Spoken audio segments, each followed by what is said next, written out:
Baca, gerak, baca, gerak. Dan selesai. Khusyuknya sulit untuk didapatkan. Karena jiwanya tidak ikut. Nah maka ketika Allah sudah berikan kepada kita, Rabbighfirli, diampuni. Oleh Allah ampuni. Jadi orang yang diampuni, sekali lagi, saya ambil satu contoh saja. Dari 7 sampai 8 bacaan, saya ambil satu contoh. Rabbighfirli, ya Allah ampuni saya. Kemudian Allah ampuni. Saat diampuni itu, ciri pertamanya, orang yang diampuni oleh Allah dari perbuatan dosa, maka dia akan dijaga oleh Allah untuk tidak berbuat dosa lagi di kemudian hari. Nah, ini poinnya. Sampai minta rizki, sampai minta macam-macam. Begitu minta rizki, warzukni, hadirkan dalam jiwa. Ya Allah lancarkan pekerjaan saya. Mudah-mudahan dengan pekerjaan ini saya bisa berzakat. Saya pengen haji ya Allah. Saya pengen umrah ya Allah. Saya pengen berinfak. Saya pengen membahagiakan keluarga saya. Saya pengen bantu kawan saya. Hadirkan di hati. Berapa banyak Anda sholat, tapi belum menghadirkan semua makna ini. Orang hanya berhenti di bacaan dan gerakan saja. Baca, gerak. Baca, gerak. Dan selesai. Khusyuknya sulit untuk didapatkan. Karena jiwanya tidak ikut. Hukum ketika Tuhanmu berjanji. Fokus. Membuat sebuah komitmen. Menyampaikan kepadamu. La in syakartum. Jika engkau mensyukuri nikmat-nikmatku. Jika engkau bersyukur kepadaku. La azidannakum. Aku akan terus tambahkan nikmatku kepadamu. Allahu Akbar. Syahadat itu kan kalimat iman kan? Baru di lisan. Tapi belum masuk ke dalam jiwa. Walamma yadkhulul imanu fi qulubikum. Sementara iman itu belum sampai ke jiwa. Jadi kalau imannya sudah sampai ke jiwa, itu biasanya akan dibawa ke amal soleh. Ini teman-teman, ini lisan mengucapkan kalimat iman. Perhatikan alurnya. Iman masuk ke dalam hati, ke jiwa kita. Lalu iman ini akan membimbing kita untuk beramal soleh. Karena itu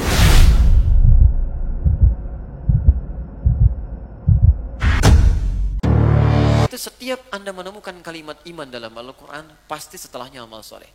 Mau kalimatnya umum amal soleh, atau spesifik khusus amalan-amalannya.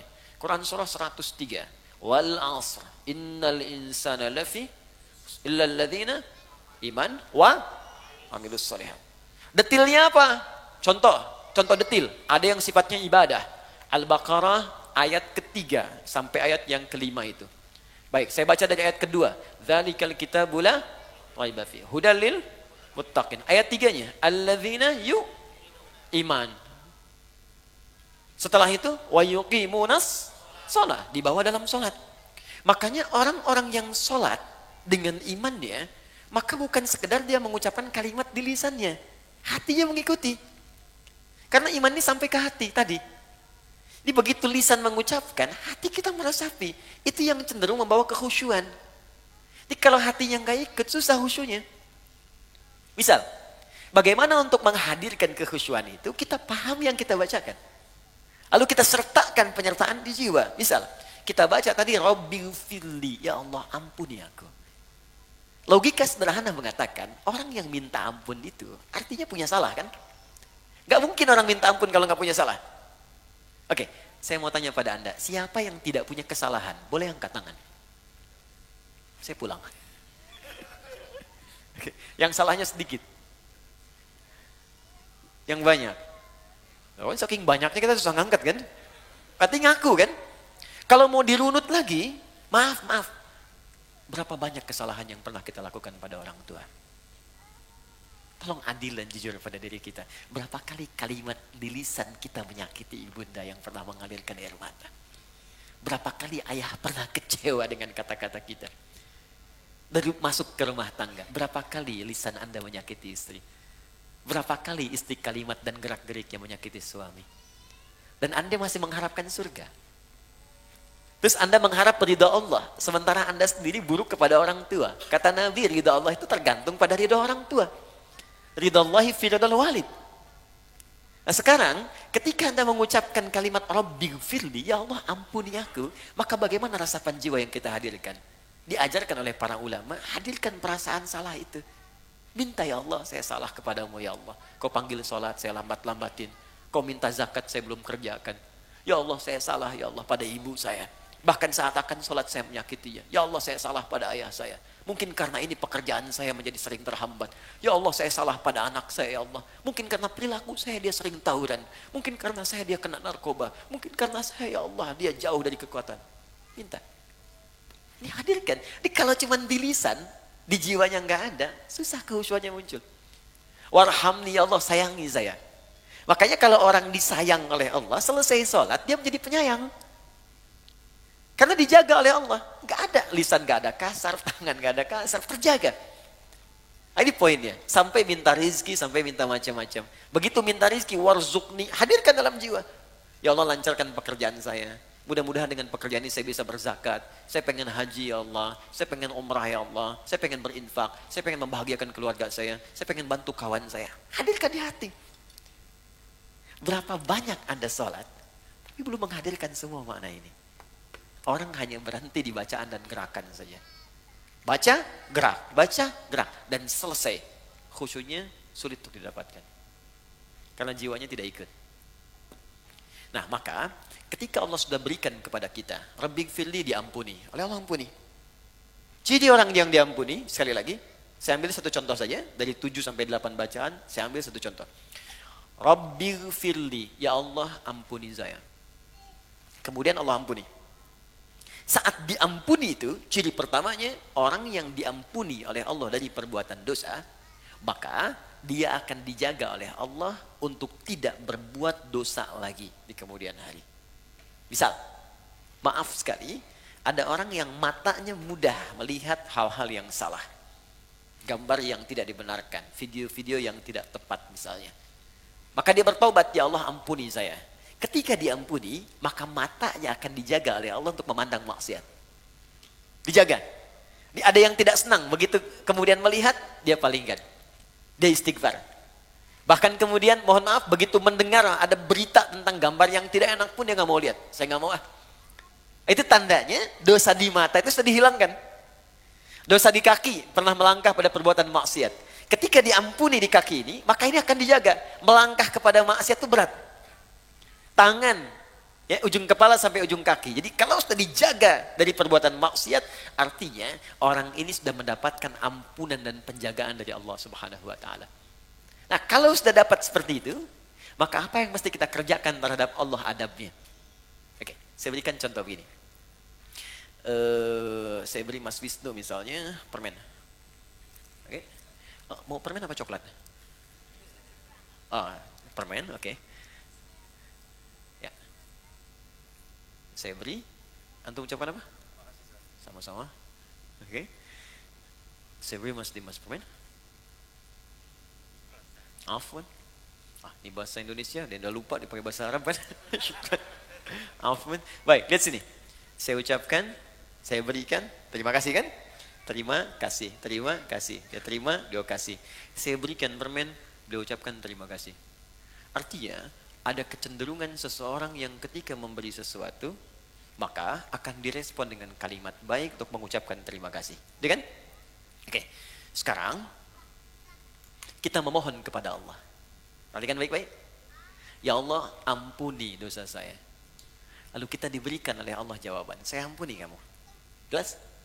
Kalau pada manusia saja, kemudian kita meminta dan diberi, kita ucapkan terima kasih. Sekarang bagaimana caranya kita berterima kasih, bersyukur kepada Allah ketika Allah memberikan apa yang kita mintakan. Maka tidak ada cara yang terbaik kecuali merendahkan diri kita yang paling dalam untuk memohon dan kebaikan dan berterima kasih atas nikmat yang diberikan tadi. Maka sujud dijadikan menjadi 2 bagian dalam sholat. Sujud yang pertama untuk pengantar pada pemohonan supaya diberikan. Bagian kedua sebagai syukur kita kepada Allah saat apa yang kita mohonkan itu diberikan oleh Allah Subhanahu wa taala. Karena itulah ruku beda dengan sujud. Ruku hanya sekali saat ruku, kemudian i'tidal, sujud tidak. Begitu Anda menghamba, sujud. Kata Allah, mau butuh apa? Minta. Anda bangun. Bangun hambaku, mau minta apa? Maka Anda katakan, Rabbighfirli, ya Allah, ampuni saya. Warhamni, ya Allah, sayangi saya. Warfa'ni, ya Allah, mohon angkat derajat saya. Warzuqni, ya Allah, mohon berikan saya rezeki. Minta. Sudah semuanya? Sudah, saya berikan. 1, 2, 3, 4. Terima kasih, ya Allah. Bagaimana berterima kasihnya? Sujud lagi. Maka setelah itulah kemudian kita sujud dan memohon kepada Allah kebaikan-kebaikan itu bisa bermanfaat dalam kehidupan kita. Jelas sampai di sini? Maka kita mintakan dalam sujud kita, sujud lagi, subhanakallahumma bihamdika Allahumma ighfirli, wa subhana rabbiyal a'la wa bihamdi. Ya Allah, hanya Engkau yang paling tinggi ya Allah. Aku berterima kasih kepadamu ya Allah. Segala pujian hanya untukmu ya Allah. Aku mohon ampun kalau selama ini banyak salah. Bangkit. Maka setelah sujud yang kedua, kita diminta bangkit lagi oleh Allah Subhanahu wa taala. Baik. Saya tadi berikan permen, bilang apa? Terima kasih. Jawaban saya sama-sama. Manusia ketika memberi, kemudian yang menerima mengucapkan terima kasih, jawabannya memberi sama-sama. Terima lagi, terima kasih, sama-sama. Allah tidak.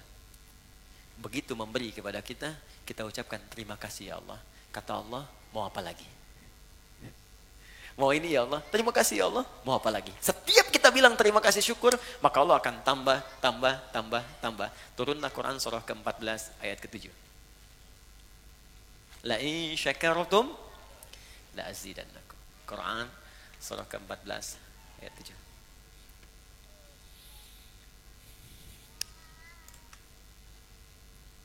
Wa idz adzana rabbukum, ketika Tuhanmu berjanji. Fokus. Membuat sebuah komitmen. Menyampaikan kepadamu, la in syakartum, jika engkau mensyukuri nikmat-nikmatku, jika engkau bersyukur kepadaku, la azidannakum, aku akan terus tambahkan nikmatku kepadamu. Allahu Akbar. Fokus ya, saya belum selesai nih. Jadi kita sudah sujud, terus duduk di antara dua sujud, minta kan? Kita belajar ilmu hikmah nih. Ini agak sulit mendapatinya, kita harus kumpulkan beberapa referensi dulu. Karena di fikih itu, biasanya hanya berhenti dua aspek. Satu bacaan, dua gerakan. Jarang mengajarkan kemana. Anda harus kumpulkan dulu dari beberapa referensi. Nah kemudian, fokus. Begitu kita minta, kita sujud lagi kan? Sebagai syukur kita kepada Allah. Jadi begitu Allah berikan, kita syukur. Ketika kita syukur, diminta bangkit kita. Berdiri kamu. Ya kan? Karena itu setelah kita sujud yang kedua, bangkit kan? Entah itu berdiri atau kemudian duduk untuk tahiyat. Perhatikan baik-baik. Kaidah saat syukur ini, berlakulah ayat yang disebutkan tadi. Quran surah 14 ayat 7. La in syakartum la azidannakum. Kata Allah, kalau benar syukurmu ini, sujud kita yang kedua itu, kalau benar syukurmu ini, maka aku akan terus tambahkan. Bukan hanya yang engkau minta sekarang, apapun yang aku membutuhkan, apapun yang engkau butuhkan, aku berikan. Bahkan ada orang nanti yang belum memohonkan, sudah Allah kabulkan. Jadi saking tingginya sifat syukurnya, belum dia minta, dia butuh sesuatu, belum dia mohonkan, sudah Allah kabulkan. Ada yang begitu nanti. Nanti kita berikan beberapa contoh-contohnya. Ya, ada untuk perempuan Maryam. Saya berikan contoh yang bukan Nabi, bukan Rasul. Maryam itu kan gak pernah minta, Bu. Tapi begitu butuh makan, ada makanan. Pengen buah, ada buah. Ada pakaian. Bahkan Nabi Zakaria itu kebingungan. Beliau yang pegang kunci mihrabnya, beliau yang gemboknya, tapi setiap masuk mengantarkan kebutuhan, sudah ada di situ. Dan yang diantarkan bukan Nabi, bukan Rasul. Buka Quran surah ketiga, ayat 37. Paling kiri sebelah bawah di mushaf. Fataqabbalaha rabbuha biqabulin hasanin. Wa ambataha nabatan hasana. Wa kaffaraha Zakaria. Kullama dakhala alaiha Zakaria al-mihraba wajada indaha rizqa. Qala ya Maryamu anna laki hadha. Qalat huwa min indillah. Inna Allah yarzuqu man yasha bighairi hisab. Lihat urutannya. Maka Allah menerima hasil pendidikan Imran dan Hannah. Ibu bapak, teman-teman, Imran Hannah bukan Nabi, bukan Rasul. Jadi saya pilihkan contoh di Al-Quran yang bukan Nabi dan Rasul supaya tidak ada orang yang les kemudian hari. Itu kan Nabi, Ustaz. Itu kan Rasul. Maka Allah turunkan surah. Nih, saya turunkan yang bukan Nabi dan bukan Rasul supaya kamu tidak punya kesempatan untuk ngeles lagi. Ya, Imran Hannah punya anak diberi nama Maryam, dididik dengan baik, dicarikan guru yang pintar dan soleh, ditempatkan di tempat yang terbaik, dirawat secara baik, cari yang halal untuk makanannya, minuman yang halal, perlengkapannya halal. Tapi yang paling menarik, ketika orang tua berdoa baik untuk anak-anaknya, punya cita-cita mulia, dicarikan guru yang baik dan soleh, pintar, ditempatkan di tempat yang baik. Kalau konteks sekarang, kasih nama yang baik, doakan dengan baik, cari sekolah yang baik, cari guru-guru yang soleh dan pintar. Ketika Anda kerjakan semua ini, kata Allah, fataqabbalaha rabbuha. Ikhtiar orang tua diterima oleh Allah. Saya mau tanya, dari apa yang teman-teman kerjakan untuk anak-anak Anda, apakah Allah sudah terima atau belum? Selama ini. Ya. Coba lihat. Sekolah yang Anda pilihkan, Allah ridho enggak?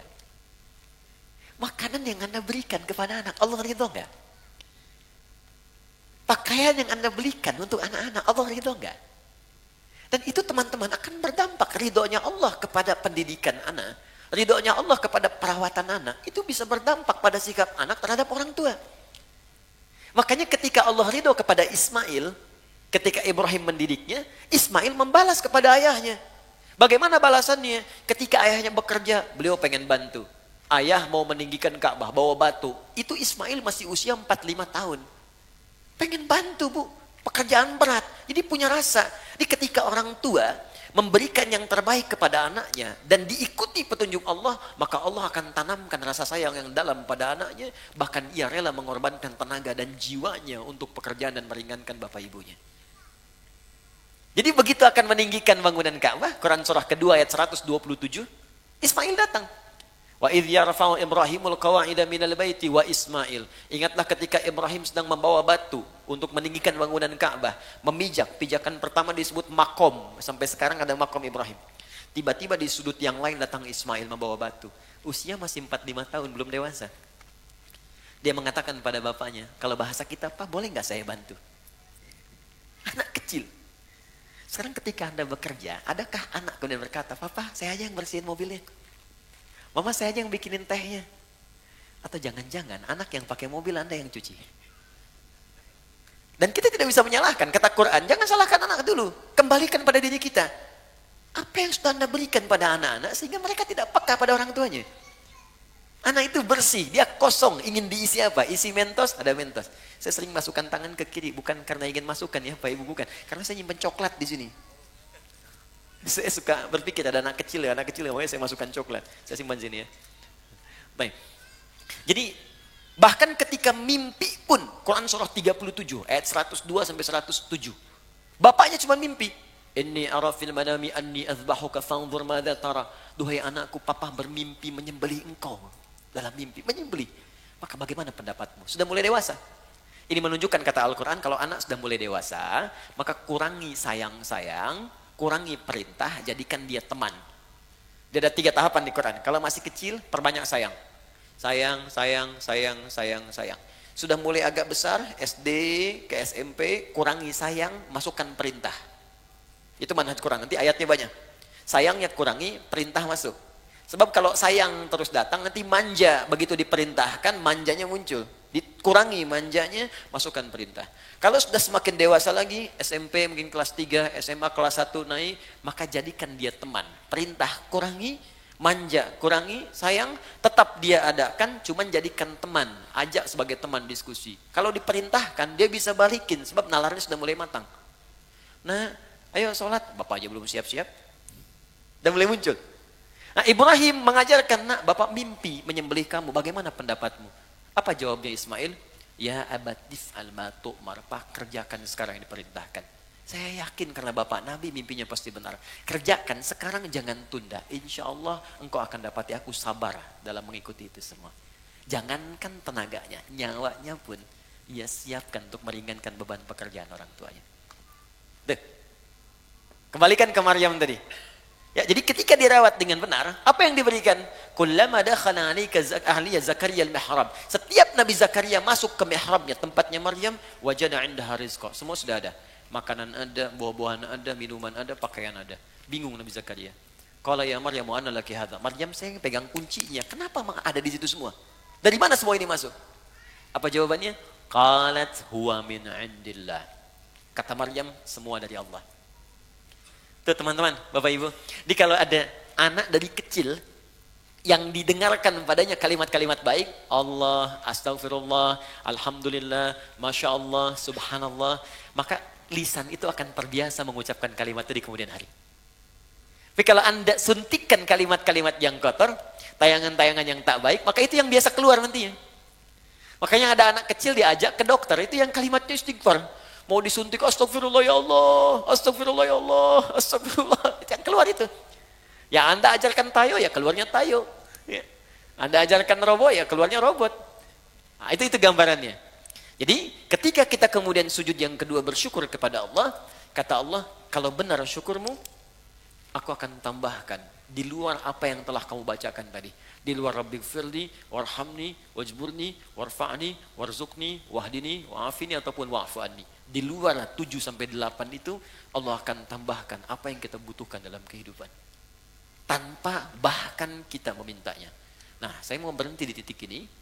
Bagaimana cara bersyukur kepada Allah, sehingga dengan kita, memikirkan saja, belum tersebut di lisan kita, Allah sudah menjawab apa yang kita butuhkan dalam kehidupan. Jadi materi terakhir yang saya ingin sampaikan di poin ini. Setelah itu kita masuk ke tahiyat, karena berdiri sudah kita bahas. Kemudian setelah itu kita masuk ke doa sebelum salam. Dan yang terakhir, amalan pasca salat. Jadi cuma 3 bahasan lagi ya. Tahiyat, doa sebelum salam, amalan pasca salat. Setelah ini kita masuk salat jenazah. Ya, nanti kita belajar cara mentalkinkan bagaimana, terus cara mandikan bagaimana, cara mengkafani bagaimana, baru menyolatkan. Dan saya pengen semuanya dengan hal-hal yang sifatnya bukan ilustrasi biasa, tapi nyata. Ya, jadi kalau pas nanti mau mandikan, kita siapin persiapannya, gitu kan? Pas mau nanti ngafani, beli kain kafan. Kalau enggak saya yang belikan sendiri. Ya pokoknya semua beli, kain kafannya nyata, terus siap-siap yang mau jadi volunteer dari sekarang, ya, disiapkan. Nah, siapkan ya, nanti kita siapkan cara ngafanin bagaimana, kemudian nanti baru terakhir setelah itu menyolatkan. Ya, terus nanti kita berikan tambahan cara mengangkat sampai masuk ke liang lahat seperti apa. Ya. Terakhir untuk hari ini, nanti saya cukupkan di sini. Setelah itu kita dialog. Ya. Dalam sujud yang kedua, kita sujud. Fikihnya, kalau bicara fikih bukan hikmah, maka dikerjakan mutlak seperti Nabi menunjukkan. Ya. Sallu kama ra'aitumuni usalli. Salatlah kalian seperti melihat aku salat. Jadi fikihnya setelah kita duduk di antara 2 sujud, sujud kembali. Posisinya seperti yang pertama. Menempel 7 plus dengan tambahan hidung. Ya, 1 kening, kemudian 2 telapak tangan, 2 tambah 1 3. Dalam duduk di antara 2 sujud apa yang kita ucapkan? Pertama kali, Rabbil firli, ya Allah ampuni aku. Orang yang sudah diampuni oleh Allah, maka cirinya organ tubuhnya akan dijaga oleh Allah dari perbuatan maksiat. Lalu kita bersyukur, sujud, ya Allah terima kasih, engkau ampuni dosaku. Maka ketika Anda bangkit lagi, utamanya selesai salat kita, maka buktikan nikmat yang telah Allah berikan kepada kita itu dengan berusaha menjaga tubuh kita untuk digunakan pada hal yang telah Allah tetapkan. Itu untuk engkau gunakan menampil dengan sempurna saat ibadah. Menghadap kepadaku dengan pakaian yang indah. Turun Quran surah ke-7 ayat 31. Ya bani Adam khudhu zinatakum 'inda kulli masjid. Hei anak cucu Adam, jika ada panggilan dari masjid maka kenakan pakaian terbaikmu. Saya mau tanya, panggilan apa yang muncul dari masjid? Salat. Allahu Akbar, Allahu Akbar. Makanya orang khusyuk itu di pertemuan yang lalu masih ingat? Ketika dia akan menghadap Allah, dia kenakan pakaian terbaiknya. Allah yang panggil. Antum ini dapat undangan Sabtu Ahad yang ngundang manusia. Tampilan luar biasa. Ada yang pesan dulu, jasnya dibikin dulu, sepatunya juga bikin dulu, mereknya ditampilkan dulu. Hanya untuk penuhi undangan manusia. Yang belum tentu memenuhi kebutuhan kita.